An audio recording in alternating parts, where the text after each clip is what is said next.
Alléluia. Que le nom du Seigneur soit béni. Amen. Alors nous voilà à notre deuxième session sur des aspects pratiques de la bénédiction numéro 11 dans notre thème général qui est béni pour conquérir. Et nous sommes à une bénédiction encore très puissante, très importante, celle qui nous amène à ne plus être influencés par tout ce que le monde peut donner, tel que le péché, le mensonge, la pauvreté, la misère, la maladie. Toutes ces choses-là sont des choses qui sont dans le monde. Et ce n'est pas à nous d'emprunter cela dans le monde, mais c'est plutôt à nous d'influencer le monde avec les vertus de Dieu. Amen.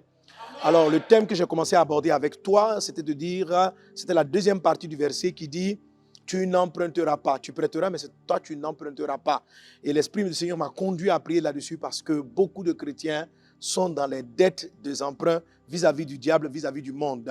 Ils ont des maladies, ils sont dans leur corps, sont souffrants, la pauvreté, la misère et surtout le péché et la vie du monde qui a été empruntée au monde. Et le thème avec lequel l'Esprit du Seigneur me demande d'aborder cela, c'est renverser la situation, c'est-à-dire je vais changer, ce n'est plus moi qui vais recevoir, je vais renverser la situation et je vais être maintenant celui qui va passer au-dessus pour donner. Donc, renverser les situations, reprendre le dessus. Amen. Amen. Alléluia. Amen. Gloire à Jésus. Amen. Alors, j'ai lu précédemment deux textes principaux, celui de 1 Samuel chapitre 30 et 2 Chroniques chapitre 20 qui racontent respectivement des histoires de David et du roi Josaphat qui sont retrouvés dans des situations dites impossibles. Et ils ont utilisé une méthode et on va retrouver donc la même façon de faire qui va permettre à Dieu d'agir et de renverser la situation. Et on voit que cela est conforme avec beaucoup d'autres passages dans la parole de Dieu. Et nous vous avons donc traité précédemment la notion du cri. Dis avec moi le cri. Voilà, donc je te conseille vivement, si tu n'as pas écouté le premier épisode, la première session, de suivre ce que c'est que le cri. C'est une forme de prière, de supplication qu'on fait à Dieu lorsqu'on vit une situation impossible, une situation difficile. Je te rappelle une chose, c'est que le cri, c'est crier à Dieu et non crier contre Dieu. Ok? C'est crier à Dieu et non crier contre Dieu. Donc si tu es fâché pour dire, papa, je suis fatigué, puis c'est Dieu que tu cries, ah là mon frère, là tu vas avoir des problèmes. Alléluia. Voilà. Il faut crier à Dieu et non crier contre Dieu. Et le cri va te permettre l'enfantement. La deuxième chose que nous allons voir maintenant rapidement, alléluia, c'est après le cri, il faut que tu reçoives le courage de Dieu. Est-ce qu'on est ensemble? Amen. Amen. Ou que tu reçoives la joie divine. Alors, quand vous criez de tout votre cœur et que vous parlez à Dieu, que vous suppliez le Seigneur, que vous voulez sortir de cette situation, vous êtes fatigué de la misère, vous êtes fatigué de la situation et que tu cries, la première réponse de Dieu, ça vient sous forme d'émotion. Ça vient sous forme de sentiment. Ça n'arrive pas d'abord sous forme d'argent. Ça n'arrive pas d'abord sous forme, on ne sent peut-être pas la guérison. Mais il y a comme un sentiment, quelque chose qui vient s'installer dans votre cœur. Amen. Et ce sentiment-là, ce désir qui vient s'installer dans votre cœur, il faut le prendre, il faut le recevoir. Amen. C'est un désir qui est appelé aussi la joie divine, qui est aussi appelé le courage de Dieu, qui est aussi appelé la force de Dieu. Amen. Qui est aussi appelé la force de Dieu. Dans le livre de Néhémie, chapitre 8, verset 10, Néhémie dit ceci, la joie du Seigneur sera votre force. Alléluia. Amen. Pour renverser les situations, il faut de la force. Mais ce qui est puissant avec le Seigneur, c'est que il vous la donne d'abord donc par ses émotions, par ce sentiment qu'on appelle la joie. Alors dans l'histoire de David, comme aussi dans l'histoire de Josaphat, après qu'ils aient crié à Dieu, qu'ils aient cherché la face de Dieu, la Bible dit parlant de David, en 1 Samuel chapitre 30 au verset 6, Dieu dit, David fut dans une grande angoisse, car le peuple parlait de le lapider, parce que tous avaient de l'amertume dans l'âme, chacun à cause de ses fils et de ses filles. Mais David reprit courage en s'appuyant sur l'Éternel, son Dieu. Amen. Amen. David a repris courage. Alléluia. On a une femme aussi dans la parole de Dieu qui a renversé les situations. C'est Anne qui était stérile depuis des années. Le monde lui avait prêté, le monde lui avait donné l'infertilité. Elle aussi, elle s'est mise à crier à Dieu. Et dans le livre de 1 Samuel, chapitre 1, précisément au verset 18, il est dit, elle dit que ta servante trouve grâce à tes yeux. Et cette femme s'en alla Elle mangea et son visage ne fut plus le même. Elle était triste, elle était angoissée, elle était stressée, elle était déprimée. Mais après qu'elle eut prié et que le sacrificateur Élie lui dit, femme, que Dieu te réponde, que Dieu t'exauce, maman Anne a reçu dans son cœur comme un réma. Et juste après, son visage a changé. Elle n'avait pas encore le bébé. Elle n'était pas enceinte. Elle n'avait eu aucun rapport avec son mari. Avant tout signe d'exaucement, la joie avait rempli déjà son cœur. Son visage ne fut plus le même. Elle a reçu. David n'a pas reçu une bonne nouvelle. Personne n'est venu lui dire, oh, on a retrouvé ta femme. On les a retrouvés. Il a pris il a eu le courage. Mais un courage qui est basé sur quoi? Un courage qui vient de quoi? Pourquoi Anne était joyeuse? Pourquoi son visage a-t-il changé? Anne a reçu quelque chose de la part de Dieu. Elle n'a pas reçu un bébé, mais elle a reçu une émotion. Et cette émotion, elle l'a saisie. Et c'est juste après ça qu'elle est tombée enceinte. Alléluia. Et qu'elle a pu avoir l'enfant. Quand David a pris le courage, il a pu chercher l'instruction de Dieu. Et sur la base de cela, il est parti, il a retrouvé les Amalécites et il les a vaincus. Alléluia. Josaphat aussi, dans le livre de 2 Chroniques, chapitre 20, lorsqu'il était dans la frayeur, il a crié à Dieu et il a repris courage parce qu'il a entendu certaines paroles prophétiques. Il a repris le courage quand il a crié à Dieu. Dieu va vous envoyer, quand vous criez à lui, un sentiment qui précède l'exaucement, qui précède le miracle qu'on appelle la joie divine. Que la joie soit ton partage dans le nom de Jésus. Que la joie de Dieu soit ton partage. Que la paix de Dieu soit ton partage. Jésus a dit, ma paix, je vous la donne comme le monde ne peut pas vous la donner. La joie de Dieu, la Bible dit que la joie de Dieu est un bon remède. C'est lui qui guérit toutes choses. C'est une puissance qui ne vient pas de ce monde. C'est-à-dire, tu n'as pas besoin d'avoir le miracle avant d'avoir cette paix. La Bible dit, David reprit courage en s'appuyant sur le Seigneur. Amen. Alléluia. Ceux qui s'appuient sur Dieu, dit le Seigneur, renouvellent leur force. Disent les Écritures. Alléluia. Très souvent, lorsqu'on est en train de prier pour un sujet, on aime bien entendre, par exemple, je suis en train de prier pour, je suis fatigué du chômage, je prie. Et puis quelqu'un vient vous dire, ah, j'ai appris qu'il y a un monsieur qui te cherche, il veut t'embaucher. Et c'est l'information là qu'on vient te dire qui commence à te donner du courage. Cette information-là n'est pas la joie de Dieu. Fais très attention à elle. La joie de Dieu, ce n'est pas la petite bonne nouvelle qu'on t'envoie. La joie de Dieu précède la bonne nouvelle. Amen. Il ne faut pas reprendre courage en t'appuyant sur ce que les gens racontent. Il faut reprendre courage en t'appuyant sur Dieu. Qu'est-ce que tu t'appuies sur Dieu? Sur ce qu'il a dit. Ce que tu ressens dans ton cœur. Ce que tu sens en toi. Ça, c'est le vrai courage. Ça, c'est la vraie force qui vient du ciel. Amen. C'est-à-dire que, je n'ai pas dit de rejeter la bonne nouvelle, mais je dis qu'il faut avoir le sentiment de ta victoire. Et puis la bonne nouvelle vient conforter la victoire. Amen. Mais il ne faut pas être là, je prie, tu es dans les larmes parce que tu es fatigué d'emprunter le célibat. Et puis, un frère vient te saluer et il te sourit et il dit, tu es belle, je peux te rencontrer demain. Et c'est à partir de ce moment-là que tu souris, que tu reprends courage. Ça, ce n'est pas le bon courage. Tu as repris courage en t'appuyant sur la salutation de ce frère. Tu as repris courage en t'appuyant sur le fait qu'il t'a laissé sous-entendre. Si tu fais ça, tu vas boire des eaux de Mara. Les eaux de Mara, ce sont les déceptions amères. OK? Donc, votre courage qui va précéder, qui va permettre de renverser la situation, est un courage qui ne tire pas sa source de ce que les gens disent, de ce que les gens racontent, mais c'est dans la présence de Dieu. Tu es dans la présence de Dieu et puis à un moment donné, quelque chose te remplit. Tu n'as pas eu de bonnes nouvelles, tu n'as rien eu de spécial, mais subitement tu te sens revigoré. Subitement tu sens que tu as de l'espoir. Subitement tu sens que quelque chose va se passer. Là, c'est la bonne nouvelle. Mais si ta joie vient de ce que quelqu'un, tu es toujours dans la détresse, et puis on vient te dire, ah, le médecin sans s'être trompé sur ton cas de maladie, et puis c'est maintenant que tu commences à sauter de joie, ça, tu peux avoir encore une autre mauvaise nouvelle qui va te casser le moral. Et de déception en déception, de nouvelles qui influencent le moral, ça peut te ramener encore davantage dans la détresse. Ne tire pas ton bonheur et ta joie de l'information extérieure. Tire-la de la présence de Dieu. Amen. Maintenant, si après il y a une bonne nouvelle qui vient, elle va ne faire que confirmer ce que tu ressentais déjà. Alléluia. Et même si cette bonne nouvelle n'était pas la bonne nouvelle du déclenchement de ton miracle, ce n'est pas grave. Ta force intérieure est basée sur Dieu. Amen. Je connais une femme à qui on a prié. Elle avait reçu vraiment elle a eu la paix qu'elle allait avoir son enfant. Alléluia. Elle a eu la paix et Dieu lui a dit, ma fille, je lui ai dit par l'Esprit, tu vas avoir un enfant au nom de Jésus-Christ. Alléluia.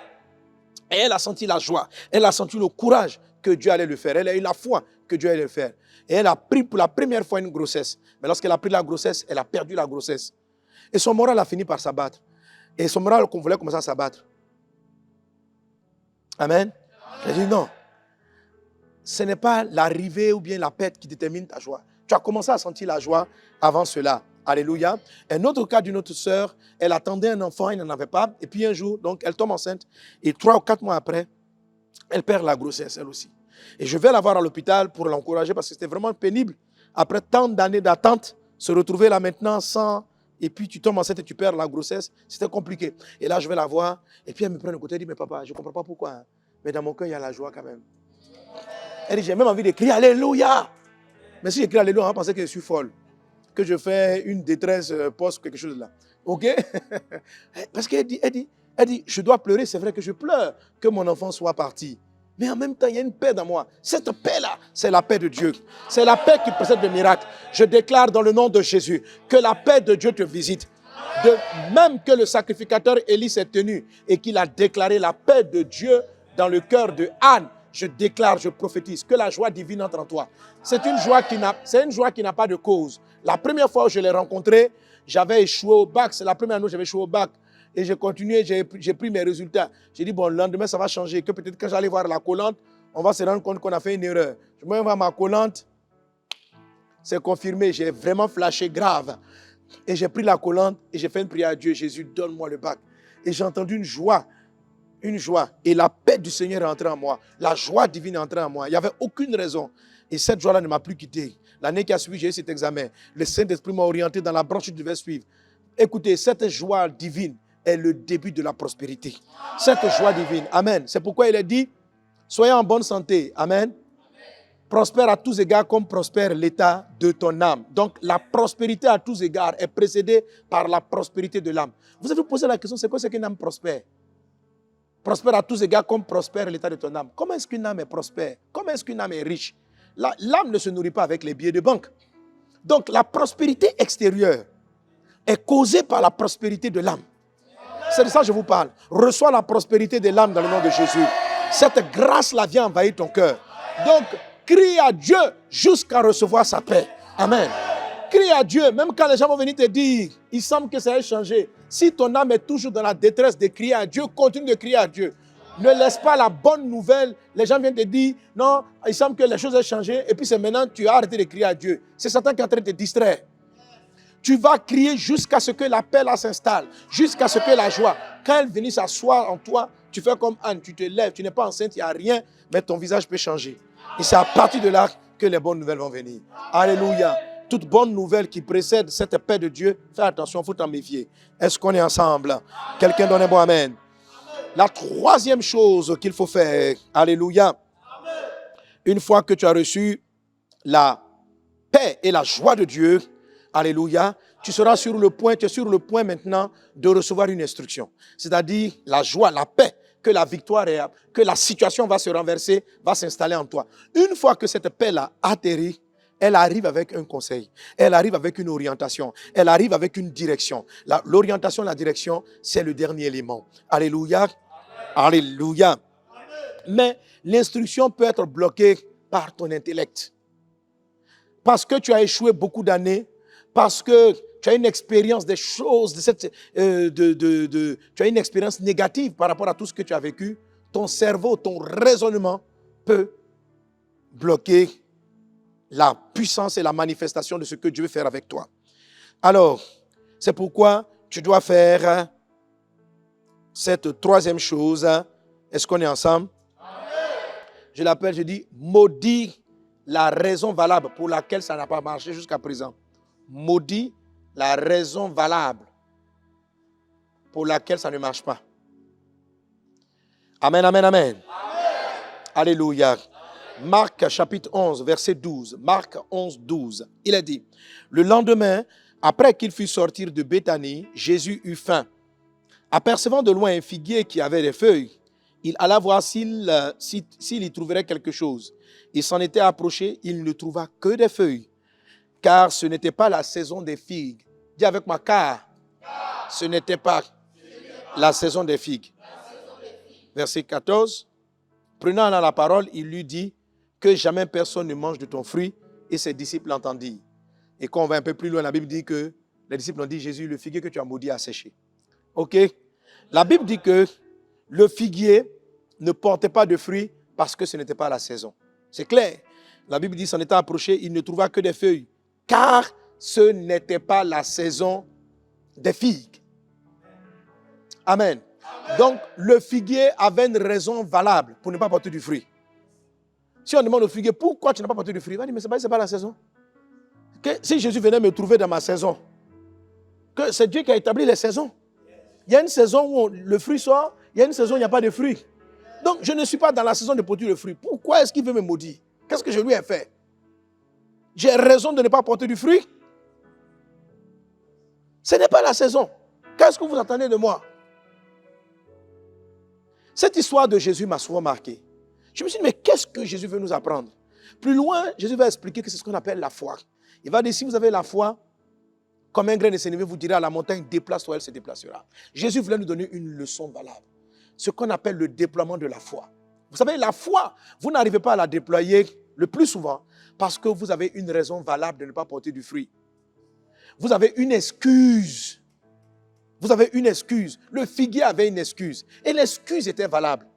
Vous savez, lorsque les excuses ne sont pas valables, lorsqu'on sait qu'on est bloqué parce qu'on a péché, on se répand facilement. Lorsqu'on sait que les portes sont fermées parce qu'il y a une raison valable. Mais lorsqu'on sait que les portes sont fermées parce qu'il y a une raison qui n'est pas valable, bon, qu'elle dit valable, on sait pourquoi. C'est un mal qu'on a commis. Mais quand on demande, si on veut te demander, pourquoi tu n'arrives pas à t'en sortir? Pourquoi, à ton âge, tu n'es pas directeur de la boîte? Si tu peux dire, non, parce que mes parents ne m'ont pas mis à l'école, ma maman a fait ça. Ou bien, pourquoi tu n'as pas un bon salaire? Non, quand je travaille, on me paye moins. Donc, c'est le salaire que j'ai. C'est la raison pour laquelle on est pauvre. Je prie qu'un jour, quelqu'un me donne un bon salaire, etc. OK. Donc, la raison pour laquelle tu ne produis pas le fruit de la richesse, c'est parce qu'on te paye mal. C'est ça la raison, non? C'est valable, non? Si on te paye mal, comment tu peux avoir beaucoup d'argent? C'est une raison valable. Si on te demande pourquoi tu n'as pas l'argent à la fin du mois, tu me diras, c'est parce que on me donne 50 000 francs. Mais mes charges, voilà mes charges. Tout ça, c'est une raison valable. Jésus va venir à la fin de ce mois. S'il voit que tu n'as pas le fruit pour payer le loyer, qu'est-ce qu'il va faire? Il va maudire le figuier. Le figuier, c'est quoi? Qu'est-ce que Jésus a voulu nous montrer? C'est que la foi, c'est que chacun d'entre nous, quand une situation, chacun d'entre nous bien, lorsqu'une situation perdure, une pauvreté perdure, une maladie perdure, une situation perdure, à un moment donné, on finit par trouver des excuses valables. C'est-à-dire, tout le monde sera unanime avec nous qu'on a raison. Tout le monde sera unanime que c'est normal. Tout le monde sera unanime. Vous, mes enfants dans la foi. Tout le monde pouvait être unanime que, vous êtes d'accord avec nous qu'on ne soit pas parti évangéliser Haïti. Tout le monde aurait trouvé normal qu'on ne soit pas allé en Centrafrique pour évangéliser. Mais vous savez pourquoi je porte le fruit de Dieu? Pourquoi Vazonneur porte le fruit de Dieu? Parce que ce que tout le monde trouve valable, j'ai maudit ça au nom de Jésus. Amen. Pourquoi? Parce qu'on s'est dit que non, à partir de l'Afrique, on ne peut pas aider d'autres pays. Un pays africain ne peut pas aider d'autres. C'est quelle raison valable ça? Effectivement, parce que l'Afrique, beaucoup d'Africains sont pauvres. C'est une raison valable. Mais je ne l'ai pas accepté, je l'ai refusé. J'ai dit, je ne suis pas concerné. Tes parents ne t'ont pas mis à l'école. Ton patron te paye mal. C'est une raison valable pour être pauvre. Mais refuse ça au nom de Jésus. Amen. Amen. Tu dois dire oui, on ne m'a pas bien payé. Néanmoins, moi je m'en sortirai. Amen. Alléluia. Amen. Mes parents ne m'ont pas mis à l'école, c'est pourquoi je n'ai pas de grand diplôme. Malgré cela, je m'en sortirai. Amen. Alors quand tu mets ce mot-là, malgré cela, quand tu mets ce mot néanmoins, quand tu mets ce mot, ça veut dire que tu dis qu'il y a une raison logique, mais il se trouve que moi j'ai Dieu et que cette raison-là n'est pas valable. Parce que Jésus qui est en moi, un figuier qui ne doit pas normalement porter du fruit, il le maudit. Parce qu'en ce moment précis, il a besoin de fruits. Le monde va pas... Est-ce que ton propriétaire va attendre tes excuses? Les gens ont besoin de leurs fruits. On dit non, je comprends, excusez-moi, comme ça fait 3 mois, on ne t'a pas payé. Mon frère, il a besoin de sa maison. Il s'est battu, il a pu construire. Et lui, il va subir les raisons valables de la crise. Comme tu sais que c'est la crise, il y a eu Covid, personne n'a travaillé. Mon ami, c'est une raison valable pour être pauvre. Mais malgré cette raison valable, est-ce que tu sais qu'il y a des gens qui se sont enrichis sur la terre? Quand vous trouvez des raisons valables, il y en a d'autres qui s'enrichissent. Les raisons valables sont des excuses qui maintiennent beaucoup de gens dans la stérilité, dans la pauvreté, dans l'infertilité. Tous les pauvres ont une raison logique d'être pauvres. Tous ceux qui ne réussissent pas, s'ils t'expliquent pourquoi ils n'ont pas réussi, tu vas être d'accord avec eux. Mais Jésus n'a pas été d'accord avec le figuier. Jésus a donné ça pour nous montrer ce que c'est que la foi. La foi est cette force-là qui vient t'animer et qui te donne le courage d'affronter les choses et de changer les situations. Si tu as une raison valable pour laquelle la situation te domine, si tu ne renverses pas ça, tu ne vas pas prendre le pouvoir. Si tu peux expliquer la raison de ta souffrance, et chaque fois que tu fais ton truc, tu dis, c'est à cause de cela, tu vas finir par te complaire et laisser le diable continuer à toujours te prêter.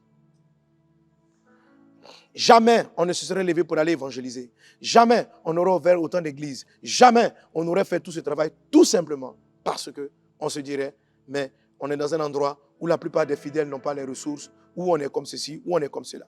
Les gens parlent aujourd'hui comme si Vaz-Honneur commence son histoire avec le temple et les gens que nous avons. Non, Vaz-Honneur commence l'histoire dans le manque de ressources, dans la pauvreté. Et même aujourd'hui, les croisades que nous organisons, nous n'avons pas les ressources pour les faire. Mais c'est tout un système de pensée qui m'anime. Et je suis fier aujourd'hui quand je vois mes fils dans la foi, les pasteurs, regardez comme ça notre pasteur de Dalois. Les gens vont trouver des raisons valables pour ne pas que Dalois. Mais aujourd'hui, j'ai regardé là, ça fait sur 3-4 mois, il a organisé à peu près 4 à 5 croisades de grande ampleur à partir de Dalois. Il ne m'a pas appelé pour dire, papa, envoie-moi de l'argent. Non. Pourquoi à partir de Dalois, on ne peut pas évangéliser la Côte d'Ivoire? On peut évangéliser la Côte d'Ivoire et il y est arrivé. Il a commencé à Isiaq. Et dernièrement, quand je regardais la vidéo, je voyais la croisade à Danané. Le monde était là. Toute la sonneuse était là. Tout l'instrument était là. La plupart des pasteurs de ces régions vont trouver une raison valable pour ne pas faire des croisades d'évangélisation. Vous expliquer que nous sommes dans une région où il n'y a pas de cadre, où nous n'avons pas les moyens. C'est valable. Mais ce n'est pas la raison de Dieu. Le Saint-Esprit est supérieur. Si vous voulez renverser la situation, changez votre approche. Toute excuse valable n'est pas valable. Maudit la raison valable au nom de Jésus. Quelqu'un donnez-moi amen.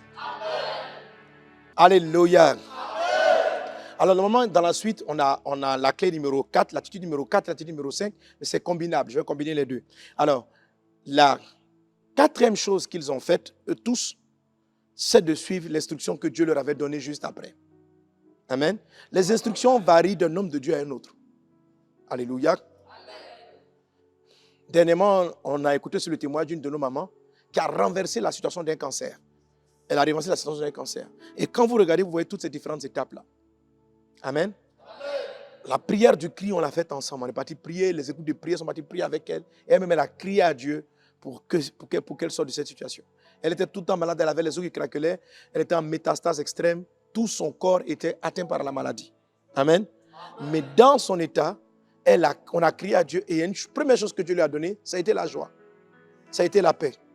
Malgré les douleurs, malgré que le verdict des médecins était fatal, elle a eu l'espoir en elle. Elle a eu l'espoir en elle, elle a eu la foi, elle a eu le courage.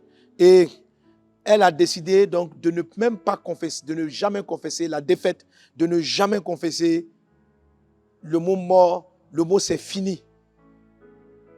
Et quand elle rend ce témoignage, vous sentez qu'elle sentait la joie et la victoire de Dieu, malgré que ses os se cassaient. À un moment donné de la maladie, tout son bassin, tout était broyé et rien ne pouvait fonctionner. On était obligé de lui enlever avec des gants les selles, l'urine, parce que tout cet endroit était devenu insensible. Les membres étaient broyés. Le cancer avait atteint les os. Et on a prié. À un moment donné, elle est venue me demander, On m'a fait demander qu'est-ce qu'elle doit faire. Et puis je lui ai dit, je lui ai donné l'instruction. Elle a senti que ça venait de la part de Dieu. C'était, fais les traitements encore. Fais les traitements de chimio, de radio. Et elle les a repris. Et il n'y en a rien d'autant. Ce que les médecins croyaient totalement impossible. Là où les médecins, il y a un médecin, les médecins ont dit qu'elle était inopérable pour même ne serait-ce que lui mettre un objet dans le dos pour qu'elle puisse s'asseoir. Mais un matin, sans cette opération, elle a pu commencer à lever les membres. Mais ce n'est pas vraiment, si on veut voir, ce n'est pas la chimio qui l'a guérie, mais c'était l'instruction. Quand elle a suivi l'instruction, vas-y ma fille, fais. Elle l'a fait. Elle l'a fait avec la foi. Elle l'a fait pas en mettant la foi sur les médecins, mais en disant que si c'est ce que son pasteur, Dieu lui dit, elle va le faire. Parce qu'elle croit en son Dieu et que c'est le chemin que Dieu veut utiliser pour la guérir. Et elle a pris ce chemin-là et son miracle a été extraordinaire. Alléluia. Amen. Josaphat, amen, a reçu comme instruction, demain, Dieu va combattre pour vous et c'est ce que vous devez savoir. L'instruction, si vous la suivez, c'est Dieu qui va combattre pour vous. L'instruction détermine ce que Dieu va faire pour vous. Alléluia.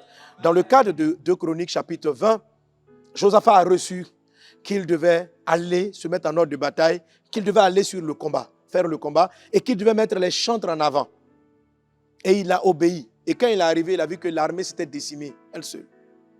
Quand vous suivez l'instruction, Dieu même combat pour vous. C'est lui qui va renverser la situation. Mais il va te donner une ou deux choses à faire. Pour cette dame qui souffrait d'un cancer en phase terminale, ça a été, maman, je l'appelle maman, maman, fais comme ceci. Et elle a fait. Et Dieu a décanté la situation.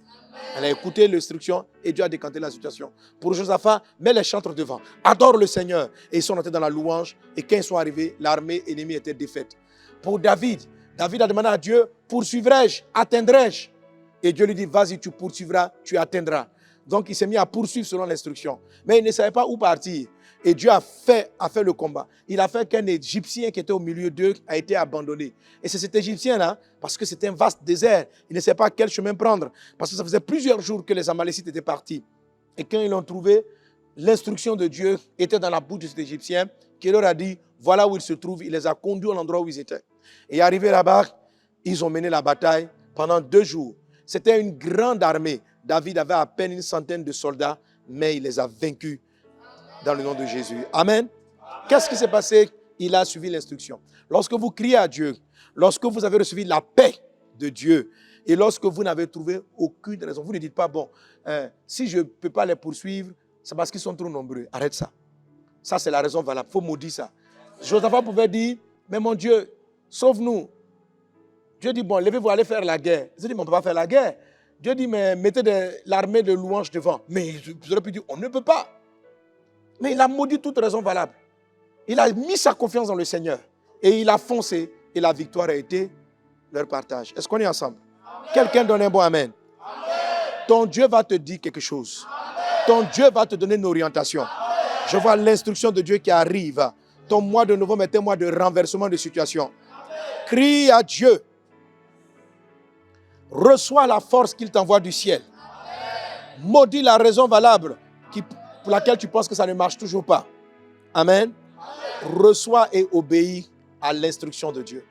Alors, les 2 clés, c'était d'abord comment on reçoit l'instruction. Et la dernière, c'était marcher selon l'instruction. Mais je combine pour en faire juste 4 clés. Amen. Reçois et marche selon l'instruction de Dieu.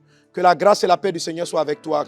Que Dieu te parle. On va se tenir debout. On va prier le Seigneur. Que Dieu nous parle. Que nous recevons l'instruction de Dieu. Et puis nous allons nous retrouver donc après pour la 3e session. On va commencer maintenant à parler proprement dit de libérer la bénédiction. Mais tu vois bien sûr que je ne peux pas dire en 3 sessions d'environ 30-40 minutes tout ce que cet ouvrage-là contient. Je te conseille vivement donc de le méditer, de le lire pour amplifier, pour développer davantage cet enseignement. Père Céleste, nous croyons dans ta grâce. Je crois maintenant que la force de Dieu nous est donnée. L'instruction de Dieu nous visite. La grâce de Dieu nous visite.